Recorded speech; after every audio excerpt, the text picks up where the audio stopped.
Hai murid-murid, kita bertemu balik dalam PDBR Matematik Tingkatan 1. Baik, pada hari ini cikgu akan menyambung PDBR kita pada minggu lepas, iaitu tentang tambah dan menolak menggunakan nombor integer di mana kamu menggunakan 2 atau lebih daripada integer. Maka dengan hari ini pula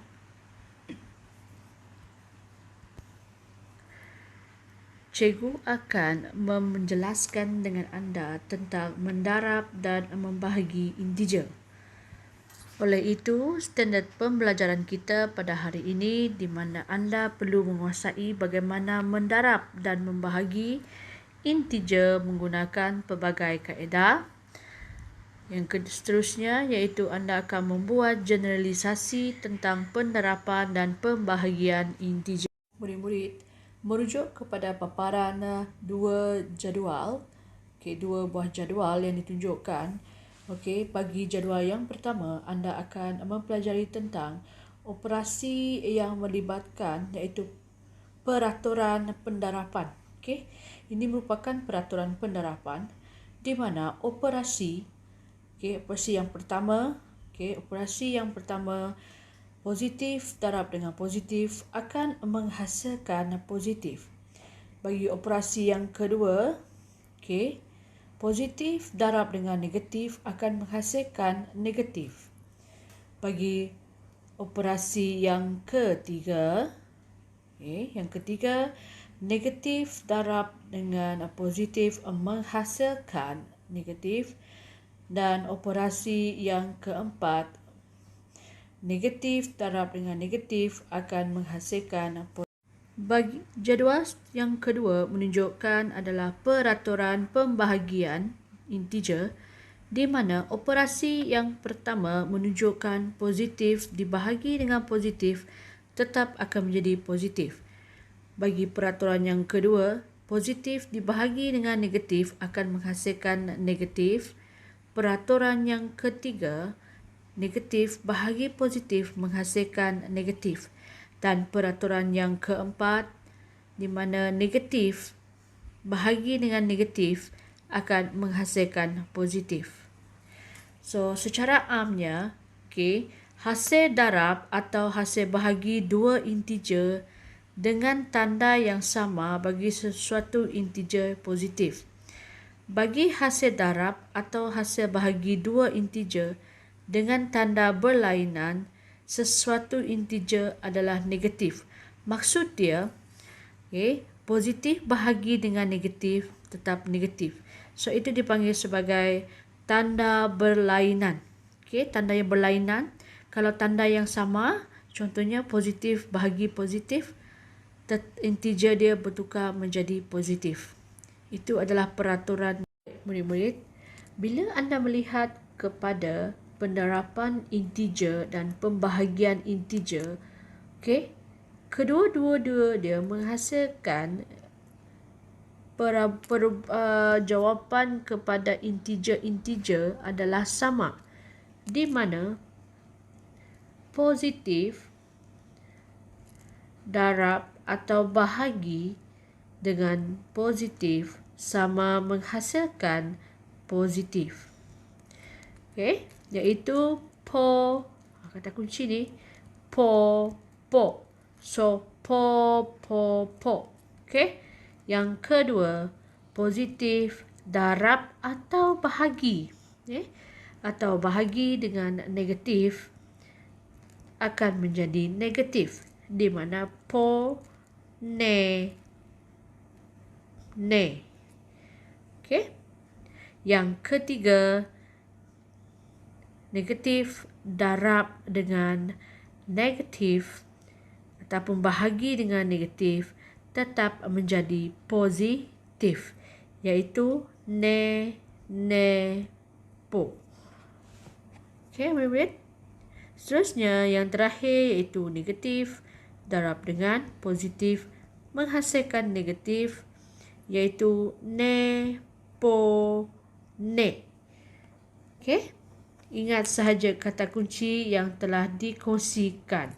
soalan B pula, iaitu positif 7 darab dengan negatif 4, di mana Po, kelas, Po dan Ne. Po dan Ne adalah positif dan negatif, akan menghasilkan negatif.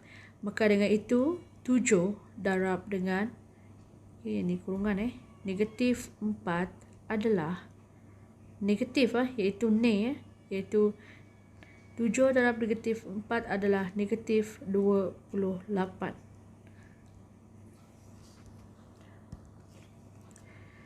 Bagi soalan C pula, kedua-dua nombornya tiada menunjukkan negatif, tiada menunjukkan positif.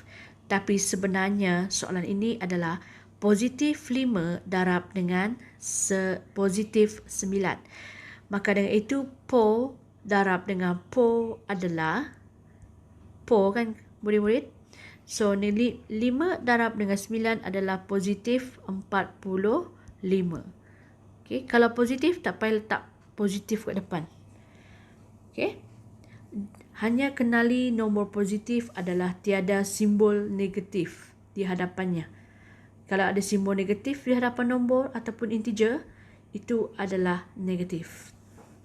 Bagi soalan D pula, negatif 11. Negatif 11 darab dengan negatif 11, di mana Ne darab dengan Ne akan menghasilkan positif. Pelajar, kita lihat. Maka dengan itu, negatif 11 darab dengan negatif 11 adalah positif 121. Murid-murid, mari kita lihat kepada contoh penerapan integer yang telah dipaparkan. Bagi soalan A, mari kita lihat negatif 8 darab dengan 3. Secara automatik, apabila anda melihat nombor 3 tiada tanda positif, bererti ia adalah positif. So tanda negatif secara automatik akan mengiringi nombor-nombor tersebut. Nombor positif jarang ataupun tidak diiringi dengan tanda positif.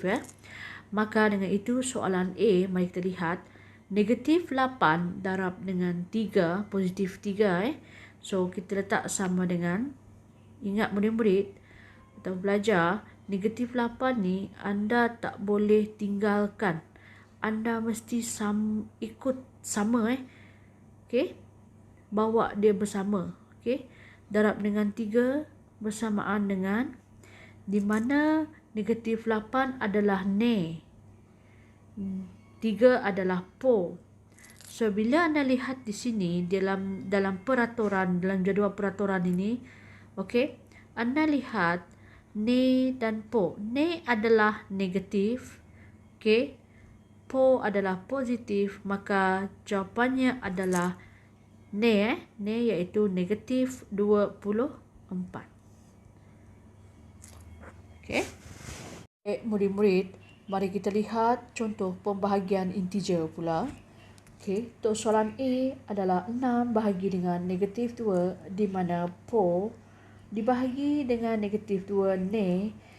Kita akan letakkan simbol Ne. Ne maksud dia, Ne adalah di hadapan kan. So Ne iaitu Ne di sini, so kita letak negatif. Negatif iaitu kurungan 6 bahagi 2, di mana negatif 2.